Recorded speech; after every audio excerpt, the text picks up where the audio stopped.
দেখো আমরা এই অঙ্কটাকে কেমন করে করব। আমরা আগে দেখি যে এই দিয়ে এটাকে কি ভাগ যায়। দেখো 7 দিয়ে 21 কে ভাগ করা যায়, 3 7 21, তাহলে 7টা এর মধ্যে পুরোপুরি আছে, আছে না? যদি 7 দিয়ে এটাকে ভাগ করা যাচ্ছে তাহলে আমাদের কিচ্ছু করার নেই, শুধুমাত্র বড় সংখ্যাটাকে আমরা লিখে দেবো, এখানে নিচে লিখে দিলাম, আর কিছু করার নেই। এখানে কত 3 দিলাম, এখানে যোগ আছে এদিকে দিলাম, এখানে 4 আছে দিলাম, ঠিক আছে। এখানে আমরা এরকম করে রেখে দেবো।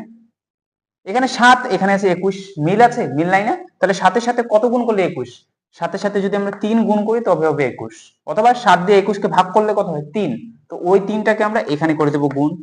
এবার দেখো এখানেও 21, এখানেও 21, সেমই আছে, তাহলে 21 এর সাথে কত গুণ করলে 21 হয়, অবশ্যই 1, তো ওই একটাকে এখানে গুণ করে দেবো। তাহলে আমাদের কত আসবে, দেখো 3 তিরিকা 9, নিচে 21 আছে সেটাকে লিখে দিই, তারপর এখানে যোগ আছে, 4 এর সাথে 1 গুণ করলে 4 একে 4।